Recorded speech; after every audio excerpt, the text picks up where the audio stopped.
کہ اللہ مسبب الاسباب ہے، وہ اسباب کا پابند نہیں ہے، وہ اسباب کا محتاج نہیں ہے، اسباب اس کے محتاج ہے۔ اگر یہ یقین ہے تو اللہ پر ایمان ہے، یہ نہیں ہے تو تمہارا ایمان اسباب پر ہے، وسائل پر ہے، ذرائع پر ہے، مادیات پر ہے، اللہ پر نہیں۔ اس وقت کہاں راستہ تھا؟ کوئی راستہ تھا؟ سمندر ہے اور ادھر سے لشکر آ گیا ہے۔ کلا ان معی ربی سیہدین۔ اب دیکھیے ایمان کہہ دینا آسان ہے، ہوا معکم اینما کنتم، جہاں کہیں بھی تم ہوتے ہو اللہ تمہارے ساتھ ہوتا ہے، لیکن اس کا یقین قائم ہو جائے تو زمین و آسمان کا فرق واقع ہو جائے۔ یہی بات ہوئی حضور کے ساتھ۔ غار ہے، چھپے ہوئے ہیں محمد الرسول اللہ اور آپ کے وہ یار غار ابو بکر صدیق رضی اللہ تعالی عنہ۔ اقبال نے حضرت ابو بکر کی شان میں چند اشعار کہے صرف، لیکن واقعہ یہ ہے کہ بھاری بھاری نظموں پر اور قصیدوں پر بھاری ہے، طویل ترین نظمیں اور قصیدے ہوں ان پر بھاری ہے۔ ہمتیں ابو بکر کی ہمت جو ہے، کشت ملت را جو ابر، جیسے بارش سے کھیتی اپجتی ہے، ابو بکر کی ہمت اور عزیمت اس امت کو اسی طرح سینچنے والی ہے۔ ثانیے اسلام و غار و بدر و قبر، وہ دوسرے تھے اسلام میں، دوسرے پہلے کون تھے؟ انا اول المومنین، حضور فرماتے ہیں سب سے پہلا ایمان لانے والا میں، دوسرے ابو بکر۔ ویسے ہمارے ہاں یہ چلتا ہے اختلاف، حضرت علی پہلے ہیں کہ حضرت ابو بکر پہلے ہیں، لیکن اس میں بڑی خوبصورت تطبیق قائم کی ہے علماء نے اور بہت صحیح ہے۔ چار کے بارے میں فیصلہ ہی مت کرو کہ کون پہلے ہے، ان کی ایک عجیب تقسیم کر دی ہے۔ آزاد مردوں میں، بالغ مردوں میں سب سے پہلے ابو بکر، بچوں میں سب سے پہلے علی، خواتین میں سب سے پہلے خدیجہ، اور غلاموں میں سب سے پہلے زید ابن حارثہ۔ بڑی پیاری تقسیم ہے، یہ چاروں ہی پہلے ہیں، ہر ایک کے لیے اولیت ہے۔ اور واقعہ یہ ہے کہ اگر زمانی اعتبار سے تعین ہوگا تو پہلے خدیجۃ الکبریٰ آئیں گی رضی اللہ تعالی عنہ، کسی اور سے بات کرنے کی نوبت بعد میں آ سکتی ہے، پہلے تو اہلیہ محترمہ سے بات ہوئی، آتے ہی پہلی وحی ہوئی ہے، ابھی تبلیغ کا حکم نہیں تھا، کس کو بتایا واقعہ؟ ابھی اپنی نبوت کی تبلیغ کا تو حکم ہی نہیں آیا، واقعہ کس کا ہے؟ وہ خدیجہ کا ہے۔ جب کہا ہے کہ خشیت علی نفسی، مجھے اپنی جان کا اندیشہ ہے، تو کیا جواب دیا خدیجہ نے رضی اللہ تعالی عنہا؟ وہ صدیقۃ الکبریٰ ہے، صدیقات جو ہیں خواتین ان میں چوٹی پر خدیجۃ الکبریٰ ہے رضی اللہ تعالی عنہا، اور صدیق جو مرد ہیں ان میں صدیق اکبر ہے ابو بکر صدیق رضی اللہ تعالی عنہ، لیکن صدیقات میں چوٹی پر۔ جب حضور نے فرمایا خشیت علی نفسی، کیا فرمایا، کیا عرض کیا، کیسے تسلی دی؟ نہیں نہیں، اللہ آپ کو ضائع نہیں کرے گا، آپ غریبوں کے ہمدرد ہیں، آپ مساکین کے تکالیف رفع کرنے والے ہیں، آپ بیواؤں کی سرپرستی کرتے ہیں، آپ مسافروں کی خدمت کرتے ہیں، اللہ آپ کو ضائع نہیں کرے گا۔ یہ یقین ہے اس خاتون کے اندر۔ خیر وہ ایک علیحدہ بات ہو جائے گی۔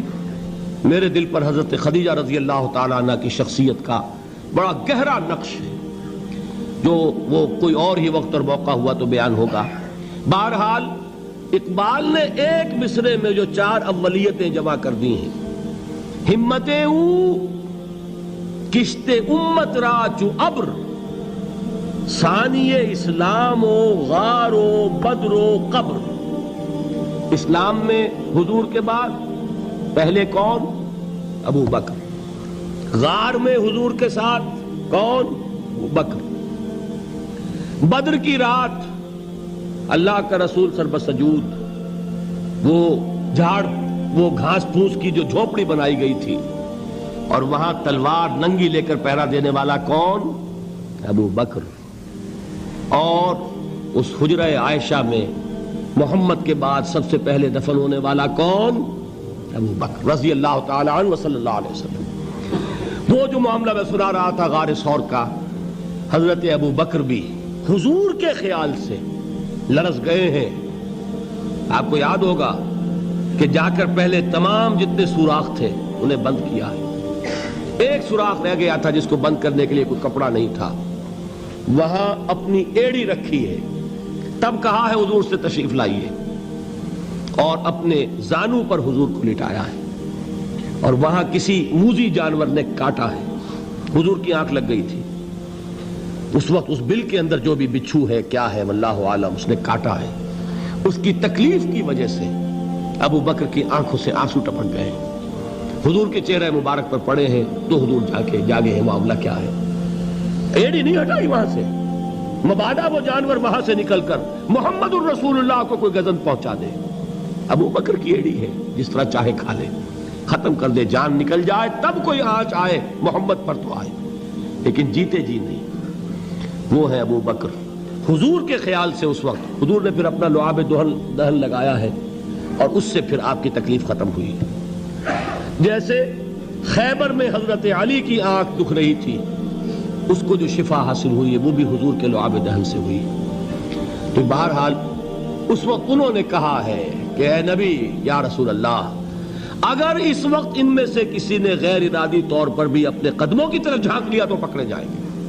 کیا جواب تھا اللہ کے رسول کا؟ لا تحزن ان اللہ معنا, اللہ ہمارے ساتھ ہے, کیوں گھبراتے ہو ابو بکر. یہ ہے ایمان باللہ, میرا مالک اللہ, میرا رازق اللہ, میرا محافظ اللہ, میرا مددگار اللہ, میرا پشت پناہ اللہ, میرا دوست اللہ.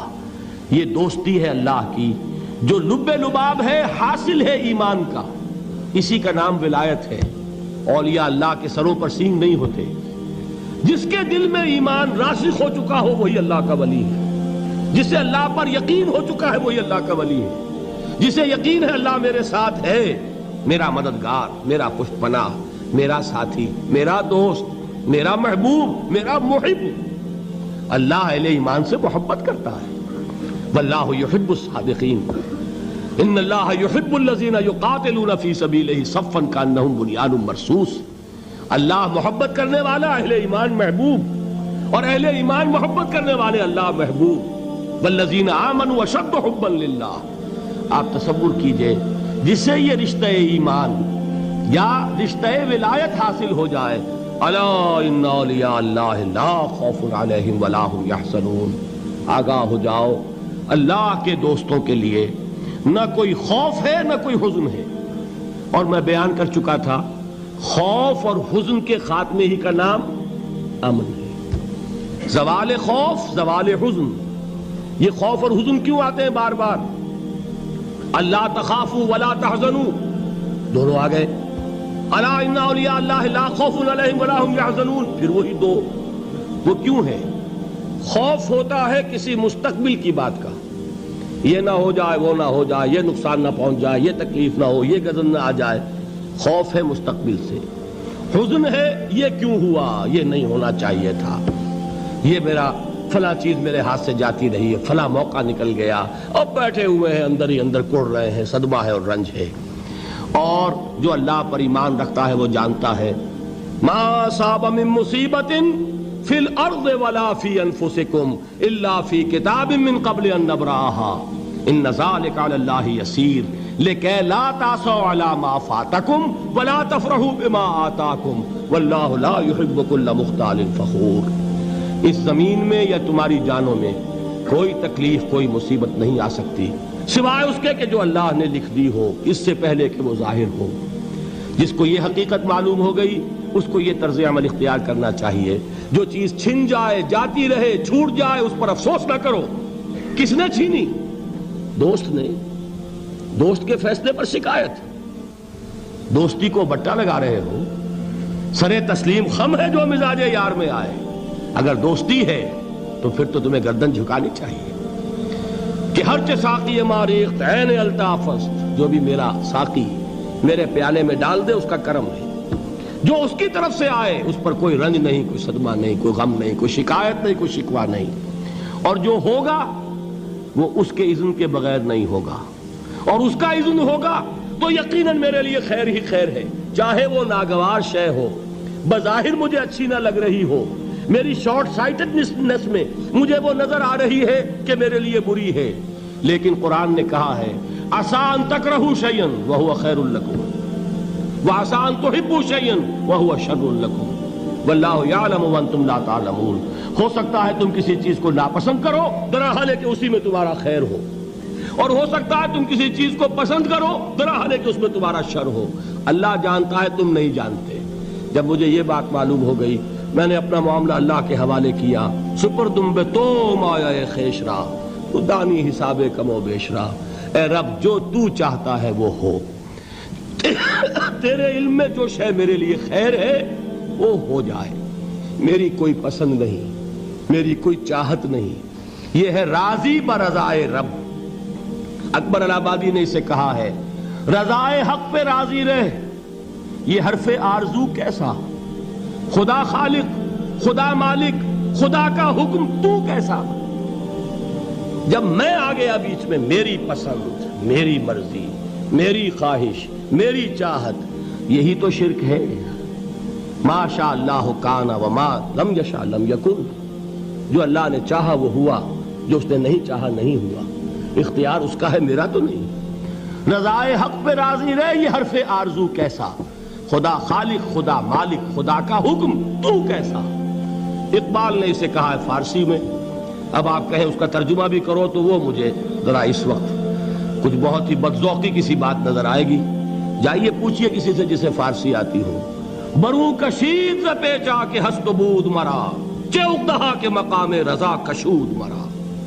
مجھے تو تمام پیچ و خم سے نکال دیا اس مقام رضا نے، میں راضی برضائے رب ہوں، جو فیصلہ اس کا میں اس پر راضی۔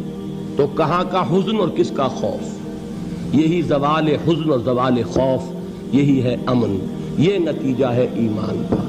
تو جان لیجئے یہ ہے لب لباب، یہ ہے حاصل ایمان کا، یہ ہے تو ایمان ہے، یہ نہیں ہے تو ایمان نہیں ہے۔